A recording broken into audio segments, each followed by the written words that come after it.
هذا أحمد عبد الله waxaan aadka uga murugooday dhibaatada ku dhacday ciidanka xoogga dalka Soomaaliyeed oo loo keenay Xasan Sheekh Maxamuud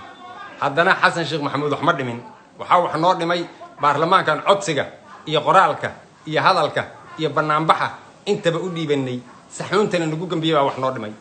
waxaad yeelaysan markii ciidanka xoogga dalka Soomaaliyeed anigu baarlamaanka dagaal baan la galahayaa adag oo habaar daray ah baan wataa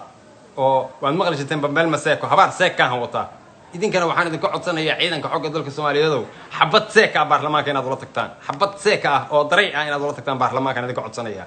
qof ayaga ah inuu Soomaaliya ku harin markii ninka aad codsiga u dhiibatay ku dhibaateeyay saxanka kugu gambiyay haddana inaad ilaaliso rabaa waa baarlamaanka waxaan leeyahay marka anigu taydii baan wadanayaa waxaan leeyahay safalkii colaadaha jira iyo sulufka qiiqaya sabab yeesha ee bambariyo la ila keensaartay baarlamaanka sanadkoo ibliisamada ku qaadiyay soddonkiiyo allow 200 saanta laga jiido sadkaad qaadateen iyo ku soxoorta lagu iibshay sanbabada dhexdood iyo wadnaha sarinu ka gaartay dabadeedna cudur saabka galay saama kugu reebiyay sanca midaan lahayn iyo u la suuxdimiya afo suuqa Kenya calanka dhigteen eeda sababtiisa Soomaalidii in dirtay sugaysay qowlkiina imaaraad hadaad siisateen silic ku noolaada